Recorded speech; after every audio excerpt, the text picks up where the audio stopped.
Olá, seja bem-vindo aos meus alunos do curso de Introdução à Formação do Imaginário. Essa é a prometida aula extra a que eu me referi na última aula do curso, na qual eu vou tentar responder algumas das perguntas que me foram feitas durante o curso.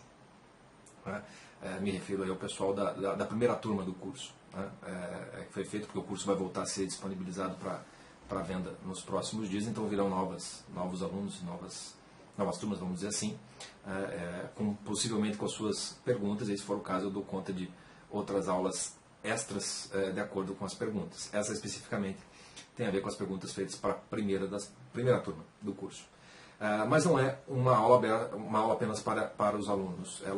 Eu decidi também fazer essa aula aberta, então é um vídeo aberto, porque já nesses alguns anos aí estudando esses sistemas da educação da imaginação, a imaginação e o imaginário em si, propriamente dito, a quantidade de alunos que eu tive, a quantidade de interessados, de curiosos e as perguntas que me fazem já permitem facilmente reuni-las, e fazer uma espécie de um FAQ, essas famosas respostas às perguntas frequentemente feitas.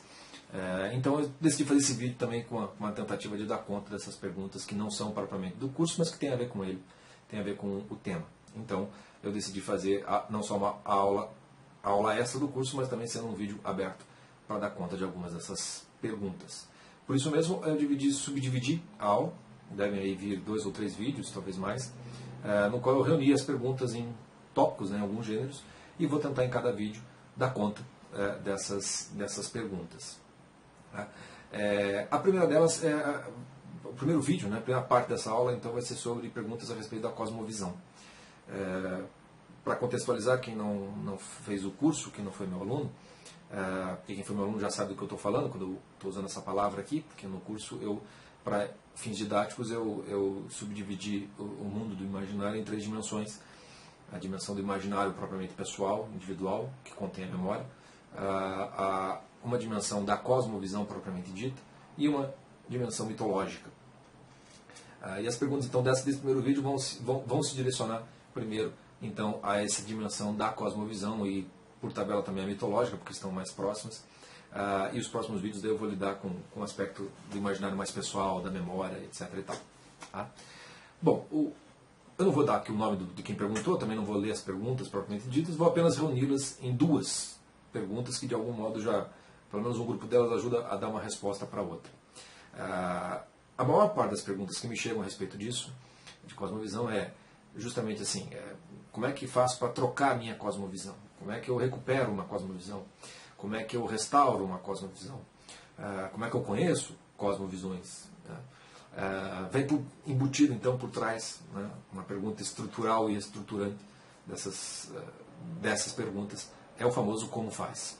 Quer dizer, aquela coisa prática. Eu já estou sabendo, mais ou menos, como é que faz então agora, na prática.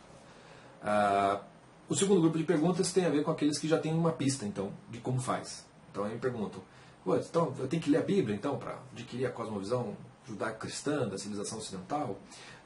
Eu tenho que estudar a cosmologia tradicional? Eu tenho que estudar simbologia, astrologia, alquimia? É isso aí que vai me dar uma cosmovisão melhor do que eu tenho hoje e tal? Então vocês veem que essas já são pistas que de algum modo dão alguma resposta para aquele primeiro grupo de perguntas. Bom, juntando as duas, e então fazendo essas etapas dessa pergunta de como é que faz na prática para lidar com o aspecto da cosmovisão, vou tentar dar algumas dicas ou esclarecer um pouquinho mais como é que é esse processo. Bom, primeiro de tudo, o primeiro passo é o que eu tentei dar no curso, que os meus alunos eu espero que tenham compreendido isso. Quer dizer, não há como você querer restaurar a cosmovisão, trocar a cosmovisão, ir para uma outra cosmovisão, se mudar de cosmovisão, sem você conhecer a sua primeiro. E quando eu digo a sua, é a sua individualmente falando. E no curso eu me foquei precisamente nisso. Quer dizer, trazer o esclarecimento suficiente, elementos suficientes para que o aluno tome consciência da sua cosmovisão, porque normalmente o que a pessoa faz é assim, ela conhece o suficiente do que é a cosmovisão propriamente moderna, ou então a cosmovisão ocidental, ou a cosmovisão brasileira, ou a cosmovisão da sua família.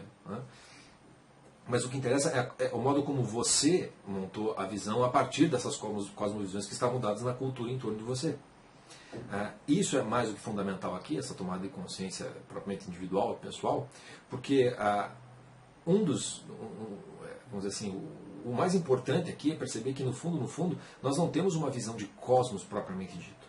Tá? Como eu tentei trabalhar no curso, e já falei isso em outros momentos, algo que a modernidade fez com a cosmovisão foi justamente estilhaçar o cosmos. Né? O cosmos, por definição, ele tem uma ordem interna, ele tem uma organização própria, ele tem uma hierarquia, e isso é absolutamente repelente com o modo moderno de ver as coisas. Então, um dos processos pelos quais nós passamos, que a humanidade passou, né, a civilização ocidental passou, na modernidade, é justamente o arrebentar do cosmos, enquanto tal, como uma unidade, um todo coerente. Né? E o que nos sobra, então, são estilhaços, cacos, fragmentos disso tudo. E então o que a gente chama de cosmovisão nada mais é do que um apanhado desses cacos, ou de alguns deles, nos quais a gente dá o nome do todo. A gente acredita que ali a gente está com o todo de algum modo. Um desses todos é o que a gente chama de ideologia. Então você tem uma cosmovisão esquerdista ou direitista, e quando você vê que ele está totalmente limitado naquele modo de ver as coisas. Né? Então ele juntou uns pedaços ali, só o que existe é aquilo dali, tudo que está fora não presta, por exemplo. Né? E tanto faz o cara de esquerda ou de direita. Né? São estúpidos da mesma maneira. Né? Falei muito disso no curso, né? Para quem não é aluno e tiver interesse. Então essa tomada de consciência ela é absolutamente fundamental, porque você precisa saber como você montou, como é que você rearrumou esses fragmentozinhos aí dentro de você. Tá? Só para dar um outro exemplo, uma outra imagem que talvez facilite a visualização do que eu estou querendo dizer aí para essa fragmentação, você pode ver isso não numa escala individual, mas coletiva, quando você vai para ensinos superiores, a necessidade que surgiu de umas décadas para cá, da tal da interdisciplinariedade, que é nada mais nada menos do que fragmentamos tanto o conhecimento, que a gente tem especialistas de todas as coisas, mas são aqueles especialistas que entendem tudo a respeito de um pedacinho e nada mais a respeito do todo. E aí surgiu a necessidade de nós precisamos começar a conversar, né? Precisamos juntar essas partes de novo. Então vem a tal da interdisciplinaridade, que é como se a gente tentasse montar um quebra-cabeça, né? Juntar essas pecinhas de novo para ver qual é o todo. A diferença é que quando você tem um quebra-cabeça, você sabe qual é o todo que você está montando. Né? E isso é provavelmente ter uma cosmovisão, então, e você vai juntá-lo de novo. Outra muito diferente é você ter um monte de peça e não saber que imagem você vai montar. Né? E isso é a modernidade. Nós não temos uma imagem do cosmos mais. Nós temos um monte de peça e a gente vai juntando, de algum modo, vai empilhando.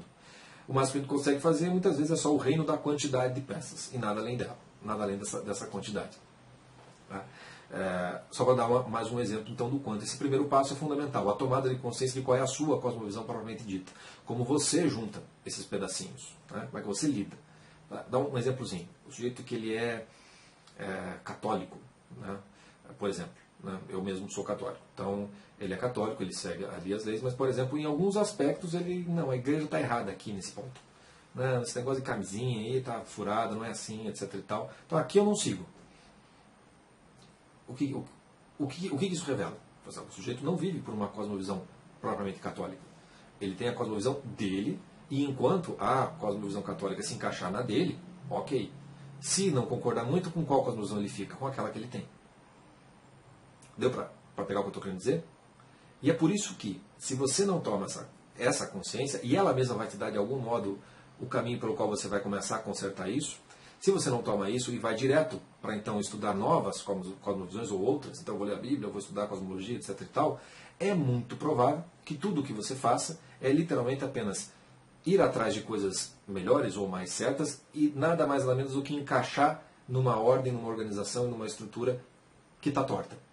Ou seja, aquelas coisas, por melhores que sejam ou pareçam, vão entrar do mesmo jeito que tudo mais entrou antes. E nada irá acontecer em termos de cosmovisão. Você não mudará nada no modo como você vê as coisas e não terá uma visão de cosmos propriamente dita. Tá? Eu vou só conseguir aludir aqui para quem não é aluno, mas para quem é aluno vai entender perfeitamente bem. Que é por isso que eu destaquei tanto aquele aspecto cartesiano dessa fragmentação da nossa cosmovisão. Porque, no fundo, quando você tem tanto fragmento em volta, né, então a existência se torna um negócio meio que estranho. Né? Eu não estou mais dentro da existência. Eu penso, logo eu existo. Então, aquela divisão de sujeito e objeto surge quase como uma necessidade de procurar uma espécie de todo e de fundamento do todo, no qual eu vou buscar em mim mesmo. Quer dizer, sou eu que junto essas coisas, e não as coisas mesmas que têm uma ordem, e eu estou dentro dessa ordem. Né? Então, somos cartesianos meio que forçosamente, porque eu acabo tendo que ter, o único critério que eu tenho de unidade, de totalidade, acaba sendo aquilo que eu penso a respeito das coisas, né? Está em mim mesmo, né? No tal do eu pensante, que tem uma credibilidade maior do que a própria existência, porque, no final das contas, eu chego à conclusão dela através do meu próprio pensamento. Né? Então, digamos assim, essa centralidade do eu pensante, do eu e existência separados, é algo que está estruturando quase todas as cosmovisões das pessoas que eu conheço, no final das contas. E é por isso mesmo que o século XX é o século das pessoas deslocadas, das pessoas que estranham a existência, que não veem sentido nela, que se sentem sempre deslocadas, seja do meio social, seja do todo da existência, que sentem que não sabem qual é o seu papel no mundo, o que eu tenho que fazer aqui, etc. e tal. É como se elas não fossem um bicho estranho, um peixe fora da água, literalmente falando, que é o eu pensante. Né? É o peixe que sai da água e diz, eu penso, logo a água existe. Né? É como se tivesse saído dali para poder fazer isso. Então, um dos aspectos fundamentais da nossa cosmovisão acaba sendo o alto grau de credibilidade que a gente dá, afinal de contas, para o nosso próprio eu pensante, o nosso próprio modo de conhecer as coisas, no final das contas.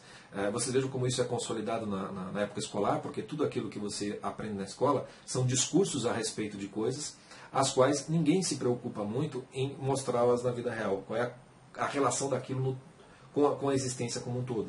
Como aquelas matérias, elas são matérias que às vezes nem conversam entre si, a própria noção da totalidade, como essas coisas se organizam, fica completamente fora de questão. Então você tem nada mais nada menos do que discursos, né, que fazem sentido dentro deles mesmos, mas que muitas vezes não conversam com os discursos ao lado e não tem relação nenhuma com a vida.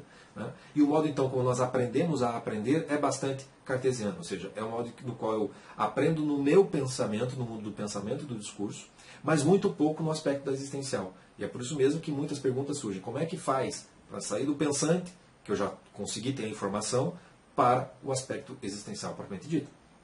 É uma espécie de confissão dessa cosmovisão, né? Dessa ausência de cosmovisão no final das contas. Eu não tenho um todo. Né? Eu tenho um todo só no mundo do pensamento e do discurso, daquilo que eu consigo me informar. Então é por isso que muitas vezes muitos começam esse processo de formação, quando percebem que precisam conhecer, se formar, enfim, intelectualmente falando. É por isso que muitos, quando começam com isso, na verdade, eles não estão aprendendo nada, não está acontecendo nada com eles, porque eles estão estudando, lendo, conhecendo do mesmo jeito como sempre fizeram. Então, por mais que estejam lendo agora coisas melhores ou mais certas do que antes, se você está lendo e estudando do mesmo jeito que era antes, o resultado será o mesmo. Então, essa coisa, quando eu chamei de reino da quantidade, é muito comum. A pessoa começa, ela é informada do seguinte: olha, começa pela literatura, você tem que ter uma formação primeiro literária. E quando não faz, compra lá uma enciclopédia de literatura, uma história da literatura, de alguém que tem uma autoridade, etc. e tal, como por exemplo o Otto Maria Carpon no Brasil, né? História da literatura ocidental. Pego lá, anoto todos os livros e vou ler todos. Aí ele faz lá tabelas, né? Esse ano eu lerei 150, lerei 60, lerei não sei quantos, etc. e tal. E vai embora. E vai lendo aquilo, vai lendo aquilo, vai lendo aquilo, vai lendo aquilo. Quer dizer, ele começa esse processo do mesmo jeito como ele vai para a academia para tentar, né, ficar mais bonito, mais saudável, com mais energia. Ou seja, ele entra na academia, faz meia hora de esteira, mais não sei quanto de supino, mais não sei o que e tal, e toma suplemento, etc, etc. E aí vai deixar ele bonitão, ou saudável, ou fortão, sei lá, o que quer que seja no final das contas. Quer dizer, é um processo de treinamento para se ver o resultado no final. Se você vai fazer um processo de formação cultural e intelectual por esse meio, você já se ferrou. Porque não é assim de maneira alguma que você se forma. Tá? O máximo que você vai conseguir fazer nisso daí é literalmente o reino da quantidade de coisas lidas, mas nunca absorvidas. E cultura, pelo próprio nome diz, como o próprio nome diz, precisa ser cultivado. Então mais vale um único livro bem lido no ano todo do que 6 milhões de livros lidos. Tá? Porque você está ali só simplesmente sendo informado a respeito daquilo. Está indo para... É só discurso, é só pensamento no fim das contas, tá? Que você está absorvendo. E não propriamente o cultivo daquilo tudo. Isso é um erro muito comum.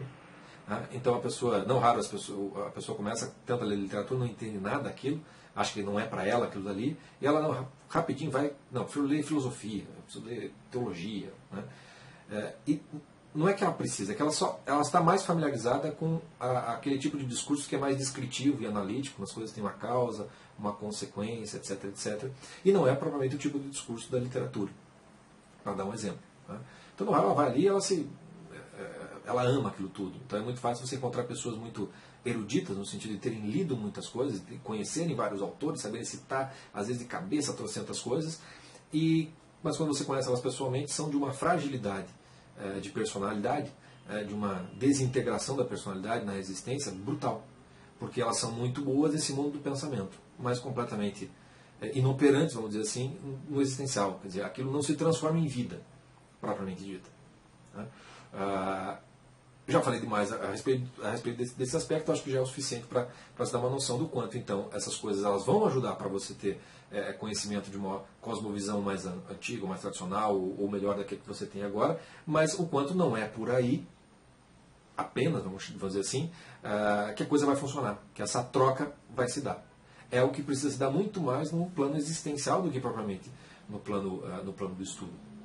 E aí, por exemplo, uma para dar um exemplo aqui de uma das dificuldades de um estudo e o quanto esse estudo pode ajudar também nesse processo. Digamos que você vai estudar astrologia, como tem muita gente que acaba estudando. Não para ser astrólogo, né, mas nesse sentido de obter um conhecimento que foi perdido. Aí você pega lá um signo qualquer, um planeta qualquer, e você começa, vou estudar isso aqui. O que significa, então, o signo de Áries, Câncer, sei lá, Sagitário, qualquer coisa que vale. E aí, o máximo que você vai encontrar lá é um monte de notas, né, de características daquele signo, daquele planeta e tal. E você não encontra uma explicação de por que é assim. Né? Você não encontra um discurso que diga, com começo, meio e fim, que as coisas são assim, daí você tem uma noção do tudo daquilo ali. Não. Você tem uma estrutura que tem uma organização ali do zodíaco, de números, etc e tal, a coisa tem um todo, mas não é uma explicação do jeito que a gente está acostumado a ter e a exigir de algum modo. Então, como é que você estuda um negócio desse? Se você vai estudar do mesmo jeito que você estuda as outras coisas, o máximo que você vai fazer é uma espécie de dicionário. Né? Áries. Áries significa isso, isso, isso, isso, isso, isso. Tá, e daí? O que interessa, o que é que você aprende quando você vai fazer um estudo desse? É quando você, diante dessas descrições todas, e não é provavelmente um tipo de pensamento, mas é uma espécie de atenção, é quando você, então, pelo funcionamento da sua imaginação, pela sua capacidade de associação e de combinação, você começa a perceber que aquelas características que em si mesmas não vão te dar uma explicação, elas têm algo a ver umas com as outras. Não de maneira total, mas com semelhanças e diferenças. E no conjunto dessas notas, aos poucos você vai ser capaz de intuir, perceber que existe uma razão analogante, no final das contas, uma razão que, digamos, explicaria por que todas essas características se referem a um único objeto. E quando você tem a percepção, então, do objeto, da presença real do Sagitário, por exemplo, ou do Áries, ou do planeta tal, quando você tem a presença daquilo dali, você vai perceber, então, que aquilo é indizível do modo como nós estamos acostumados a dizer as coisas. Indizível no sentido de um discurso descritivo, explicativo e analítico. O máximo que você consegue fazer nessa modalidade de discurso é dar um rol de características e de notas daquele objeto. E você vai perceber, então, que aquele objeto, então, aquelas características todas, no máximo vai fazer você ter uma intuição da presença, mas elas não vão dar conta de dizer tudo o que é aquilo ali, ou o que pode significar aquilo. E aí você percebe, então, que no final das contas, Sagitário ou Áries e tudo mais precisa, então, ser comunicados através de um símbolo. O símbolo que vai, então, carregar todos esses significados consigo e vão te transmitir isso, vai transmitir isso para você. Ter todas aquelas notas e informações, obviamente que vai ajudar, porque daí você vai saber quais são os significados possíveis. Outra muito diferente é você ter o símbolo carregado de significados. É o símbolo no qual você não precisa correr para o dicionário para saber o que ele significa. Ele por si só vai dizer para você o que ele significa. E para isso você vai precisar de saber do quê? Do contexto no qual ele está colocado. Um símbolo por si só pode significar N coisas. Para você saber o que ele significa depende do contexto no qual ele está colocado. Compreende? Então, se você vai querer entender, por exemplo, vamos fazer cosmologia tradicional, né? Vamos deixar um pouco da astrologia. E você vai pegar, por exemplo, faça esse exercício, vá para uma praça, um parque, e sente diante de uma árvore. E fique simplesmente ali, diante dela. E faça como na astrologia, só características e notas do que aquilo diz para você, o que o objeto está dizendo, e não você está jogando nele, né, ou aprendeu de outros. O que ele está te dizendo a respeito daquilo? E você vai perceber que aquela árvore está dentro de um contexto de uma certa ordem, de uma certa hierarquia, de uma certa organização da natureza, que está dado ali para você. E que de algum modo se comunica para você a partir dela, e não a partir do seu pensamento. Esse processo mais meditativo, vamos chamar assim, de você calar o eu pensante e de você deixar que os símbolos se comuniquem de algum modo para você, isso já é algo muito mais existencial do que de estudo. Isso é muito mais você ver os símbolos dentro do seu contexto, aí no caso o simbolismo natural, dentro do seu contexto propriamente natural. Para fazer saltos aqui, deixar a coisa mais sugestiva do que explicativa, que não é essa a função desse vídeo, vocês vão ver então que muitas vezes diante daquela árvore, de uma árvore, você não vai conseguir ter linguagem para dizer tudo o que ela está lhe comunicando de algum modo. Você está percebendo várias coisas, mas você não consegue dizê-las.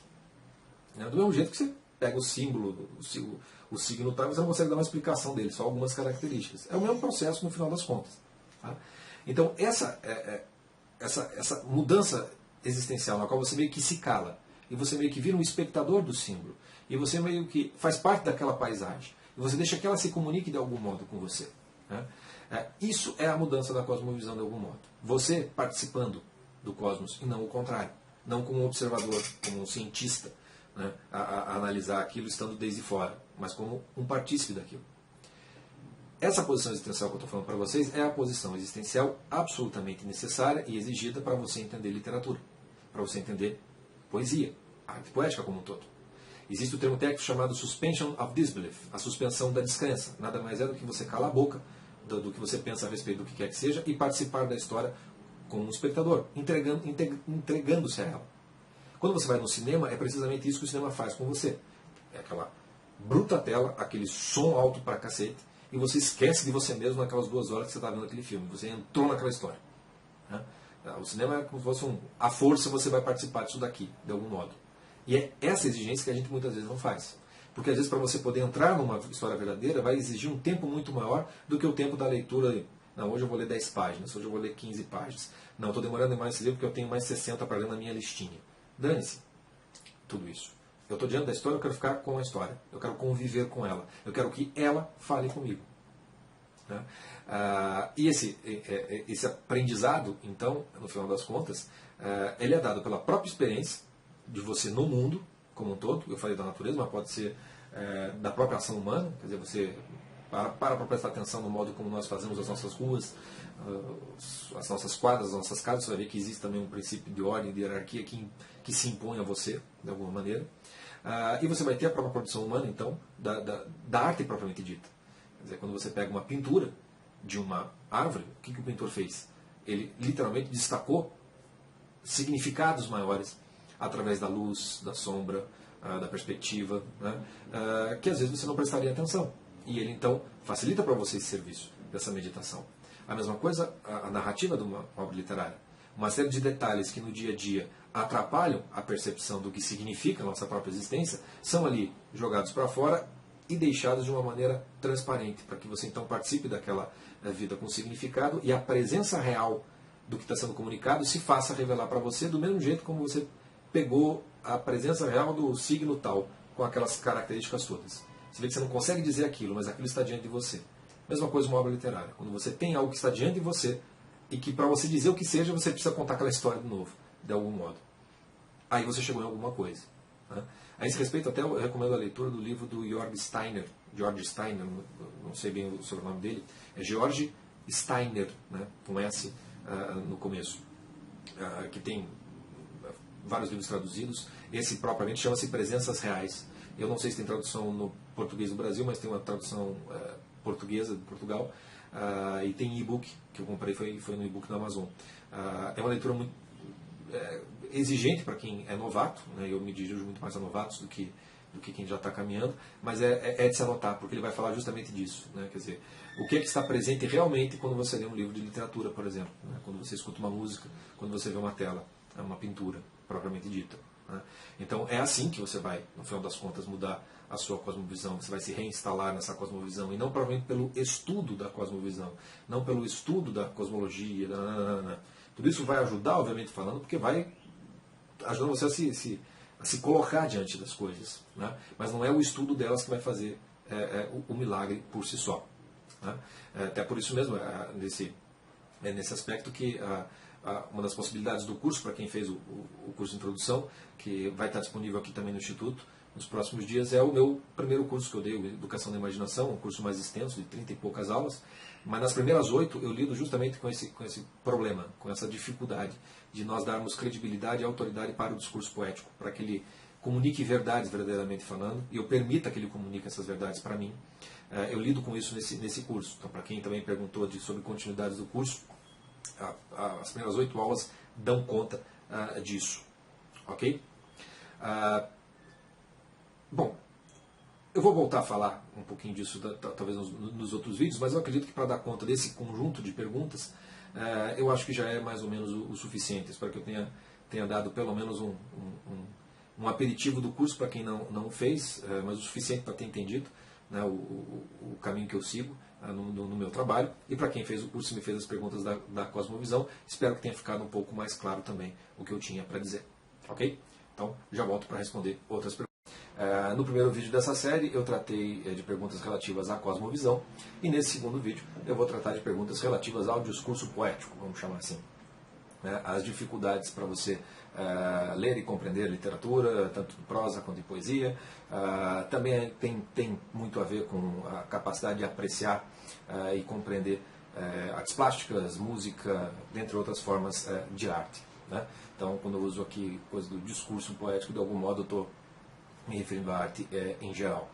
São muitas perguntas que me chegam a respeito disso, e basicamente eu posso, digamos assim, sintetizá-las numa dificuldade de compreensão de por que a literatura seria importante, ou por que uma cultura literária seria um primeiro passo para uma formação intelectual. Outra pergunta muito comum em tentando se dar esse primeiro passo em ler, uma dificuldade de entender, até não é uma dificuldade de ler para compreender a historinha que está sendo lida, por exemplo, num livro de filosofia, mas uma falta de intimidade total com aquilo. Né? Quer dizer, há uma leitura, mas aquilo não significa nada demais. Então há uma dificuldade muitas vezes do aluno que ele até aceita que é por ali que tem que começar, porque uma voz da autoridade lhe falou, seja um professor ou a tradição mesmo, né? Mas ele em si não consegue ver essa relevância. Sente sempre essa dificuldade, e parece que aquilo no final das contas, supérfluo ou desnecessário para aquilo que ele realmente quer. Então ele não consegue ver o encadeamento do processo dessa formação. Tá? Outros alunos que até conseguem gostar de literatura, arte, etc. e tal, consomem essas coisas, e até têm uma capacidade de apreensão boa, mas eles sempre se surpreendem, né, com o que eles acreditam ser uma espécie de incapacidade ou até burrice de conseguir interpretar minimamente bem aquilo que eles leem e se surpreenderem, né, sempre que encontram algum professor ou crítico e tal fazendo interpretações que lhe parecem muito profundas e vendo coisas que ele parece incapaz de ver numa obra literária ou cinematográfica ou qualquer coisa que o vale. Né. Em geral, essas são as perguntas que costumam que me costumam chegar a respeito disso. No primeiro vídeo, eu de algum modo já comecei a responder a esse respeito. Né? Eu não vou aqui me repetir. Se eu conseguir me fazer um pouco suficientemente claro, eu acho que deu para entender no final, ali na parte final daquele primeiro vídeo, o quanto para você, por exemplo, fazer lá uma troca de cosmovisão ou restaurar uma cosmovisão, isso parte não propriamente do estudo do cosmos, que isso vem até depois, mas muito mais antes de uma mudança de cunho, eu vou dizer existencial. É uma mudança no modo como você presta atenção, no final das contas, ao mundo que te cerca, e também, no caso da literatura, a leitura que você está fazendo. É muito diferente você ler um livro de literatura, seja poesia ou prosa, de qualquer outro livro que não seja de literatura de ficção, livros de filosofia, teologia, técnico, qualquer coisa que o vale. É uma atenção diferente que você tem que fazer. E esse processo começa de maneira mais existencial do que propriamente um estudo. Eu tratei muito disso no curso passado, na aula passada, no vídeo passado. Também demonstrei o quanto essa mudança de atenção que você pode começar a praticar simplesmente sentando num parque e começando a prestar atenção, calando o seu pensamento e deixar que as coisas falem com você, como por exemplo a presença de uma árvore diante de você, eu também demonstrei o quanto você vai intuir uma série de coisas a respeito da árvore e vai ser capaz de fazer associações e combinações do que a árvore, enquanto um símbolo, pode significar na sua vida ou para a existência em geral. E o quanto, para que você possa conhecer isso ou compreender isso, você vai precisar ter um domínio mínimo de linguagem para poder se expressar. Expressar aquilo que você mesmo está percebendo. Né? E por isso mesmo que uma caminhada, né, de uma formação intelectual, ou uma formação cultural que o valha, ela depende dessa aquisição desse domínio mínimo da linguagem, né, que por sua vez então depende dessa prática da atenção para se sentir a necessidade desse domínio da linguagem antes do estudo da própria linguagem, inclusive. Ou seja, quando eu falo domínio da linguagem, não estou falando do estudo da gramática. Né? Esse estudo da gramática ela já vem depois, quando que você já tem um certo, não digo um domínio, mas certa capacidade expressiva. Tá? A coisa vem antes. Não por acaso as artes liberais começam com o trivium, o estudo do trivium, que a finalidade é dar a você esse domínio. Né? Dentro do universo da gramática, que é uma das matérias do trivium, está ali o estudo da poética, da literatura propriamente dita. Temos então retórica e lógica também, e é só depois que você tem um domínio suficiente é que você vai então para o estudo do cosmos propriamente dito. Né? Onde você vai ter lá a astrologia, vai ter as matemáticas, etc. e tal. Tá? Então esse domínio da linguagem ele é absolutamente essencial. Né? E para esse domínio da linguagem é absolutamente essencial você ter essa experiência, que eu vou dizer assim, literária, que é uma experiência de atenção diferente. Né? Que é o modo como você, inclusive, olha o mundo que te cerca e é o modo como você vai ler as obras que te cercam. E eu disse, então, que para que isso acontecesse, você vai precisar calar muito o seu eu pensante, né? A tal da suspension of disbelief, né? um termo técnico da análise literária. Você precisa de uma suspensão da sua descrença e você precisa participar da obra literária que está diante de você, e aqui eu já estou falando de literatura de maneira mais específica. Né? Assim como você parar diante de uma árvore e deixar que ela fale, faz com que você se integre, né, ao contexto no qual aquela árvore está, e não como um cientista que a está observando desde fora. A mesma coisa com um livro de literatura. Né? E essa é a grande dificuldade, e eu arriscaria dizer a única que as pessoas têm, que é de participar efetivamente falando do discurso poético. Muitos que são perseverantes e pacientes, às vezes eles ficam mais de ano lendo obras literárias, insistindo, falando, não é possível, uma hora entra, uma hora eu entendo, uma hora eu vou conseguir, e de tanto quebrar pedra, eles acabam tendo, às vezes, lá, depois de cento e tantas leituras, ou sei lá quantos foram os livros lidos, eles têm então aquela experiência propriamente literária, a tal da mágica do discurso poético, que é essa experiência da participação na própria história, né? Que é algo que é tão maior do que você conseguiria dizer em palavras, que tudo o que você poderia dizer a respeito daquela obra seria literalmente leia, né? Experimente a mesma coisa. Nada que eu diga aqui vai ser uma paráfrase suficiente para dar conta da experiência que é você ler aquela obra poética. Então, às vezes, o sujeito demora um tempão, mas basta ele ter uma para, de repente, se abrir todo um universo literário. E todas as leituras que ele faz a partir de então, e necessariamente ele vai ter que reler o que ele já leu antes, passa a ser de uma maneira diferente. E ele não vai precisar ser ensinado por ninguém, porque a própria literatura, de algum modo, vai levá-lo pelos seus caminhos, vamos dizer assim. E se ele realmente tem uma vocação intelectual, vamos dizer assim, ele vai saber quais são os rumos que ele deve dar para a sua formação a partir dali. Mas óbvio que você não precisa ficar quebrando pedra para isso. Né? Para isso você pode ter professores, eu mesmo me coloco nessa posição, mas eu tento encurtar esse processo. Então eu me preocupo muito menos com as suas listas de leitura que você tem para fazer, do que pegar uma única leitura, seja ela qual for, de qualidade que seja, e você tenha efetivamente uma experiência literária com ela, porque não é nada esotérico, né, para se ter isso. Então eu tento diminuir muito esse trabalho, tento fazer com que o aluno consiga ter essa experiência, para que a partir dela possa se conduzir para alguma outra coisa de melhor em termos literários, ou então num caminho de uma formação intelectual propriamente dita. Tá? O próprio processo, então, também de interpretação e de explicação, discurso poético, etc. e tal, ele me parece ser uma necessidade primária no processo de formação. Ou seja, hoje eu acho que tão relevante quanto você ter uma literatura, né, escritores escrevendo, há uma necessidade brutal de você ter bons críticos de literatura. E aqui eu estou usando de maneira genérica isso, mas eu estou me referindo a uma espécie de crítica que tem menos a ver com a parte judicativa, com a parte de valoração e avaliação. que é indissociável, obviamente falando, mas aqui se trata só apenas de dar mais atenção a um aspecto da crítica que não é propriamente tanto da avaliação, que é onde eu praticamente ouso me colocar, que tem muito mais a ver com o aspecto de um comentário àquela leitura. Os meus alunos estão acostumados com essa metáfora que eu uso, com essa analogia. Eu digo, você ler um livro de literatura é como você comer uma comida, um prato, você se alimenta daquilo. E existe um processo digestivo. Nesse processo digestivo, muita coisa será eliminada e alguma coisa será absorvida. Se você come bem, você vai absorver o que você precisa, o máximo que precisa, e vai desperdiçar muito pouca coisa, ou não vai exagerar tanto, vamos dizer assim. Agora, se você come muito mal ou come demais, e sem qualquer cuidado, é muito provável que você vá absorver alguma coisa, mas vai descartar muito mais. Né? Literalmente vai virar merda, aquilo não vai servir para nada, no final das contas. Tá? Então eu costumo dizer que o processo da leitura, né, o digestivo dessa leitura acaba sendo algo da interpretação, da explicação, da crítica. Né? E o aspecto do comentário à obra muitas vezes ajuda imensamente a você fazer essa digestão e, através dessa digestão, inclusive, experimentar de novo o prato, ou seja, reler o livro, então, com mais condição, e aí passar pela experiência propriamente literária. Né?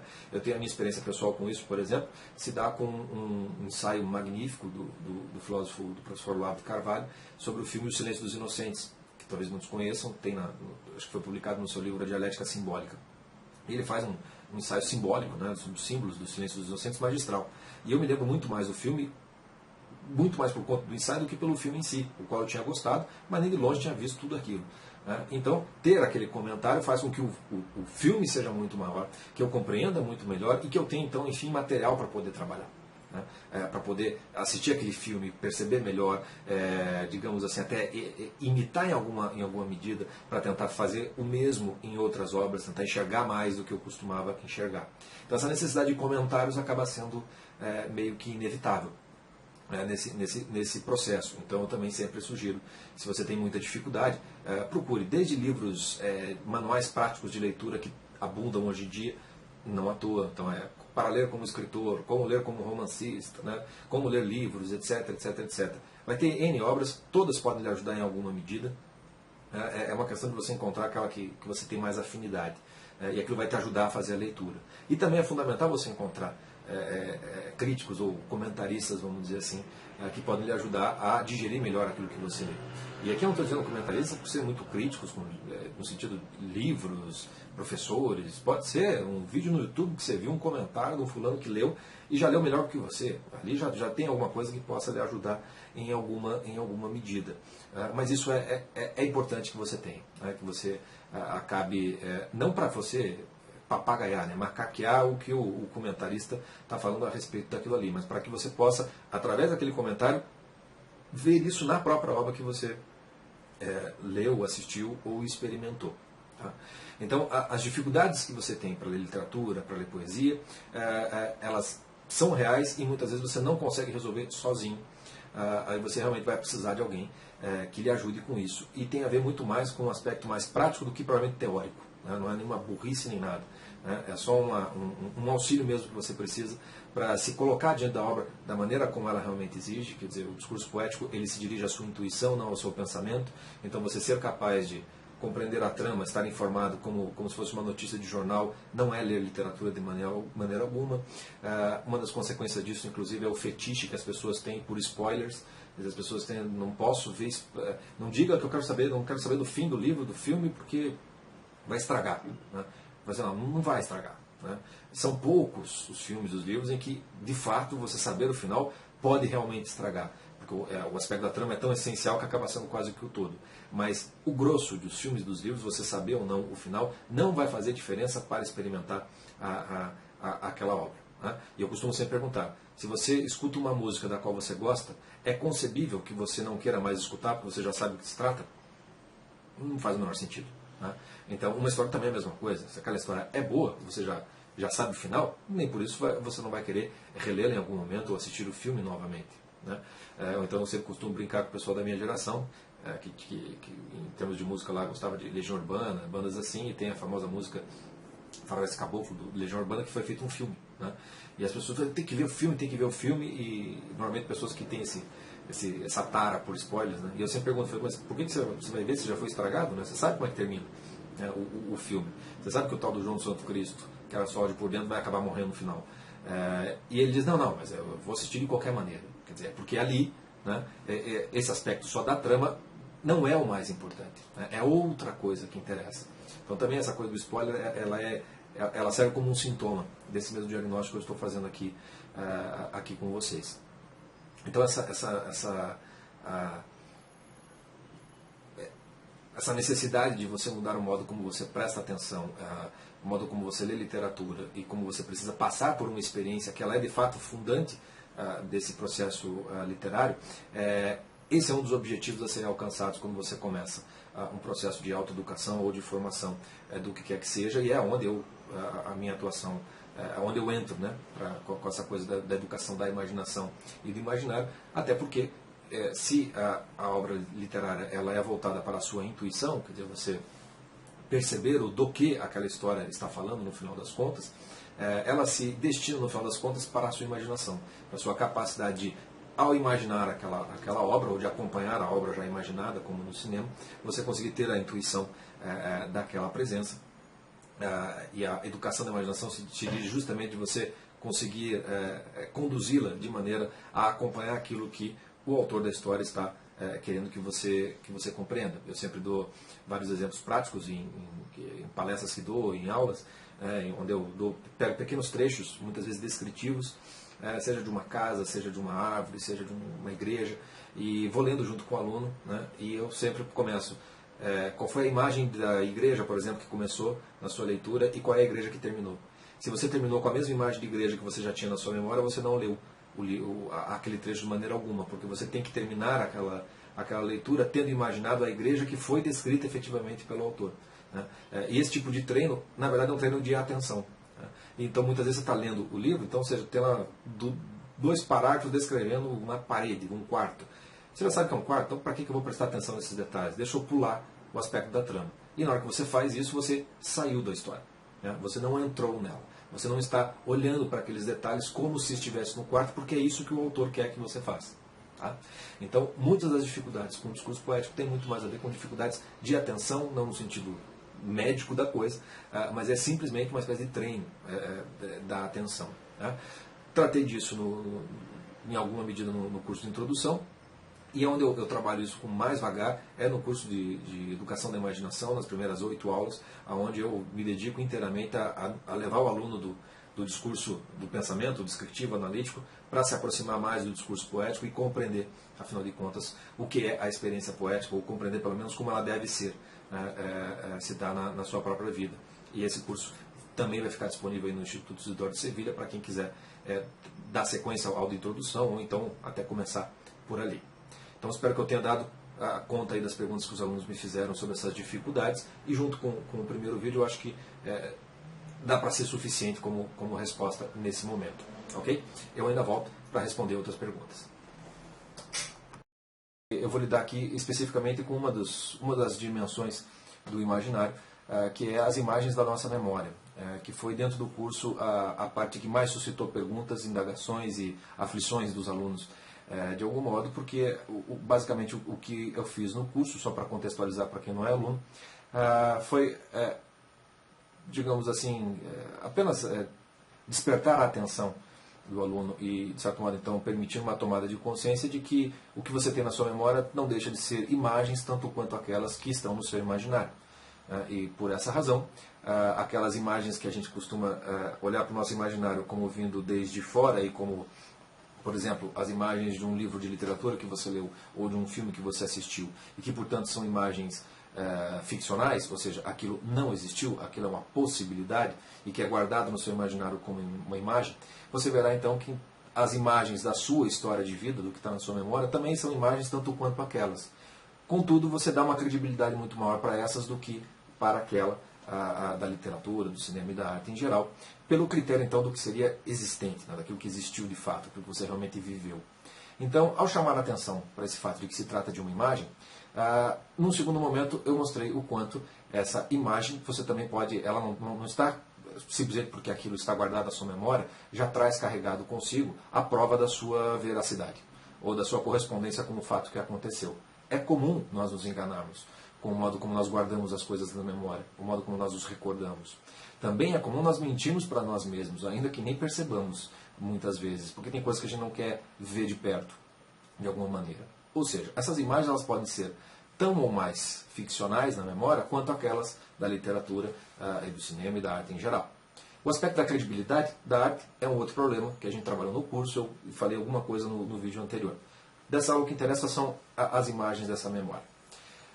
A maior parte das perguntas que me foram feitas no curso foram respondidas durante o curso mesmo. Então, quer dizer, aquelas dificuldades de, puxa, eu não me lembro direito, não sei contar minha história, como é que então eu vou ter certeza da credibilidade da minha imagem, das imagens que eu tenho na memória? Todas essas perguntas foram respondidas no curso. Só para contextualizar, para quem não assistiu, o que me interessa mais aqui eu dei vários exemplos no curso, do quanto às vezes você dá uma certeza absoluta para aquela imagem na sua memória, acreditando que ela é o fato mesmo que aconteceu e não uma imagem dele, e o quanto às vezes pode acontecer de você descobrir que você estava enganado, que você dava absoluta certeza, de repente não era daquele jeito. Dei um exemplo bem claro disso no curso, que nos acompanhou durante todas as aulas, né? De uma pessoa que tinha uma imagem, não só ela achava que era de uma determinada maneira, mas aquela imagem era muito importante na história dela, né? De certo modo estruturava toda a história dela. E um belo dia ela descobriu que não tinha acontecido exatamente como ela guardava na memória, e aquilo desestruturou, né? A própria identidade, o senso de identidade dela, ela teve que recontar a história e reformar a sua memória. Enfim, isso foi trabalhado no curso, dei uma série de dicas, de onde você vai buscar o fundamento de certeza, etc e tal. O que ficou faltando ali, e que eu quero dar nessa aula, nessa parte do vídeo pelo menos, de modo mais específico, que é uma pergunta que alguns alunos me fizeram, que é a relação entre das três dimensões que eu trabalhei, quer dizer, como lidar com a história pessoal e com a história mitológica, do mito, que de algum modo estrutura todo o imaginário em geral. Como é que você faz isso? E é óbvio que eu não tenho como dar uma resposta suficiente aqui, e até por essa razão que tomei uma decisão de antecipar dos cursos que eu queria dar na sequência de introdução. Esse será o primeiro deles, né? No qual eu vou lidar justamente com esse aspecto de você contar a sua história e de uma maneira na qual essa história esteja então encaixada de algum modo com a história do mito, né? Só para mostrar como esse encaixe ele tem que se dar, no final das contas, ou por onde a coisa pode caminhar, no curso eu falei do quanto a nossa história, quando a gente vai contar a nossa história, ela pode perfeitamente virar um romance, né, um filme, alguma coisa assim. Por mais banal que seja a nossa história, dá para fazer um filme, dá para contar uma história, dá para escrever um livro. E quando nós usamos então essa comparação, essa analogia com um romance, por exemplo, um livro de história, você verá que existem ali três sujeitos, vamos chamar assim. Todo livro tem personagens, todo livro tem um narrador, ou mais de um narrador, e todo livro foi escrito por algum autor. Uma das confusões mais comuns do pessoal que não tem muita familiaridade com literatura, não lê, não tem prática, é uma confusão entre o autor da história e o narrador dela, né?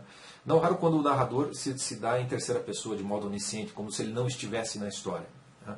Então as pessoas dizem, o Machado de Assis usava muito o narrador, e que às vezes até se metia na história, as pessoas acham que é Machado de Assis que está falando ali na história. O pessoal, não é. O narrador também é um personagem criado pelo próprio autor da história. Essa confusão que é muito comum, e que num primeiro momento você pode colocar na causa da falta de hábito, da falta de prática, da má qualidade de ensino, etc. e tal, com relação à literatura, ele é só parte da resposta. Eu acho que o buraco é mais embaixo, e tem muito a ver também com o modo como nós contamos a nossa própria história.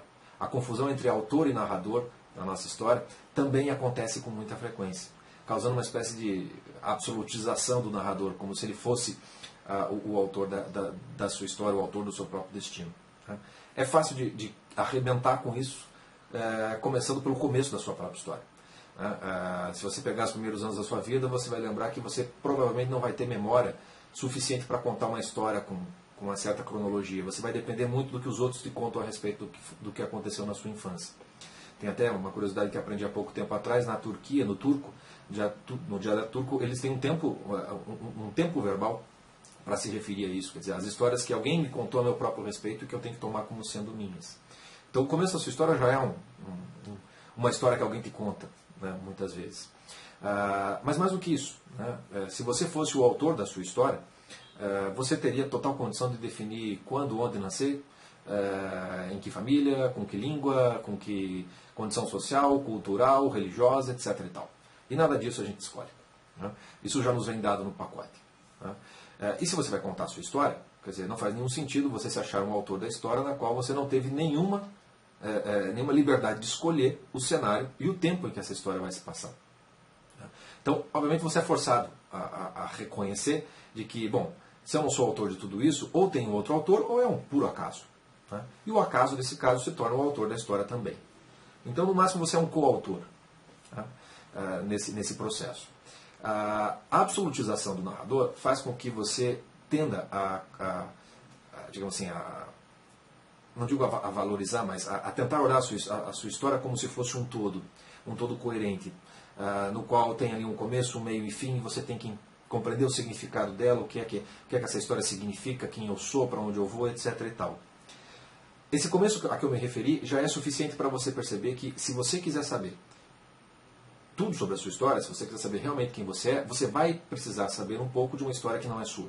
A história, por exemplo, dos seus pais. Né? Eu vejo pouca gente, quando vai fazer sua autobiografia, etc. e tal, perceber, ter consciência, por exemplo, qual era o capítulo da história da vida dos pais quando nasceram. Quer dizer, vocês foram, por exemplo, a pessoa que não foi prevista, que nasceu por acaso, por acidente, aquele que foi ao contrário, que foi não só quisto, como foi difícil ter, os pais tiveram dificuldade para engravidar, isso já muda muita coisa. Qual era a idade dos pais, quais eram as dificuldades que enfrentavam ou se não enfrentavam. Não só dos pais, mas a questão social, local, cultural, etc. e tal. Tudo isso é muito decisivo na sua formação, muito decisivo na sua personalidade e, portanto, muito decisivo na sua história.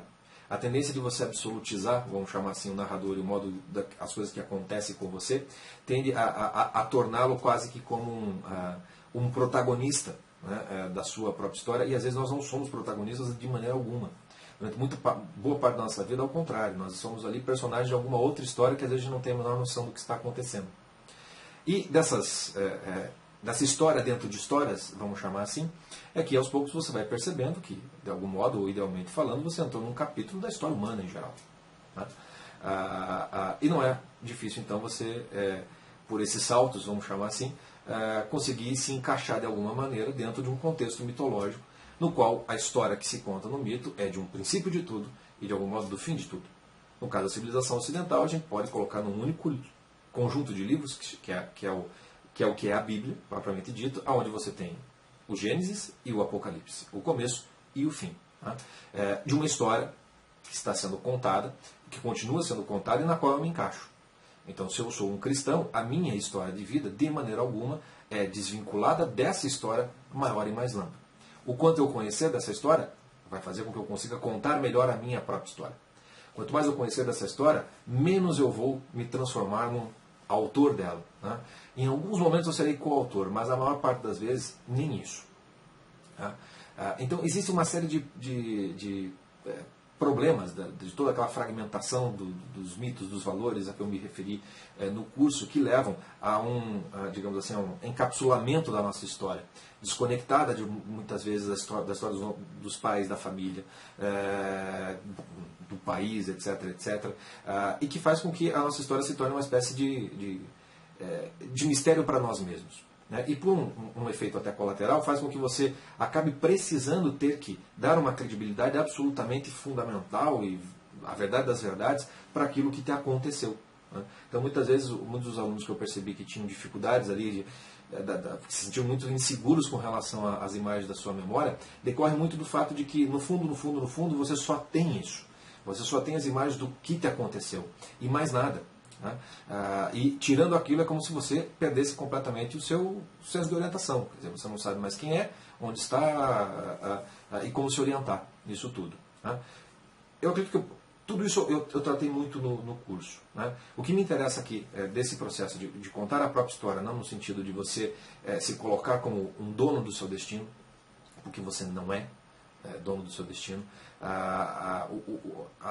A briga que vamos dizer assim que você vai ter, até mesmo como você como narrador, quer dizer, o narrador ele é muito mais um sujeito que está descobrindo a história enquanto conta e não um dono dessa história. Então existe, posso dar N exemplos aqui, né, de pessoas que acham que coisas que aconteceram na infância, como ele não tinha ainda uma consciência suficiente, vamos dizer assim, ele acha que aquilo foi muito mais espontâneo, muito mais autêntico na infância, ele tende a achar que quando é mais velho, na adolescência, juventude, maturidade, ele já tende a achar que tem sempre uma razão por trás daquilo que acontece. Então, dá um exemplo banal, o sujeito tem digamos, foi uma espécie de, quando criança era o chefe da turma, né, das crianças, tinha um negócio de líder, de se impor, de ser o primeiro da turma, etc. e tal.